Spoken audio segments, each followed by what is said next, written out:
ലോകം നോക്കിക്കൊണ്ടിരിക്കുന്നത് ഒരു ഭയപ്പെടുത്തുന്ന സത്യമാണ്. നിർത്തിയിട്ടും നിർത്താത്ത യുദ്ധം. ഇറാനിനെ ഇസ്രായേലും അമേരിക്കയും ആക്രമിക്കുന്നു. ഈ രണ്ട് തെണ്ടികൾ ഇന്ന് ലോക സമാധാനത്തിന് വലിയ ഭീഷണിയായി മാറിയിരിക്കുകയാണ്. സീസ് ഫയർ എന്ന് പറഞ്ഞു, പക്ഷെ അടുത്ത ദിവസം തന്നെ ബോംബുകൾ വീഴുന്നു.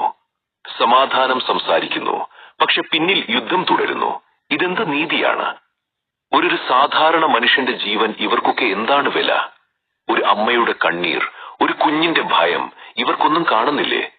ഇതൊരു യുദ്ധം മാത്രമല്ല, ഇത് മനുഷ്യാവകാശത്തിന്റെ തോൽവിയാണ്.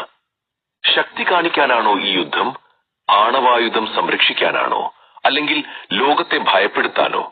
സഹോദരങ്ങളെ, യുദ്ധം ഒരിക്കലും ഒരു പരിഹാരമല്ല. യുദ്ധം കൊണ്ട് ലഭിക്കുന്നത് എന്താണ്? മരണം, നാശം, ഭയം മാത്രം. ഇന്ന് അവർ യുദ്ധം ചെയ്യുന്നു, നാളെ അതിന്റെ തീ നമ്മുടെ വാതിൽക്കൽ എത്തില്ലെന്ന് ആരുറപ്പ് നൽകും? അതുകൊണ്ട് ഞാൻ പറയുന്നത് ഒറ്റ വാക്ക് മാത്രം: യുദ്ധം നിർത്തൂ, സമാധാനം കൊണ്ടുവരൂ. ലോക നേതാക്കൾ കേൾക്കട്ടെ.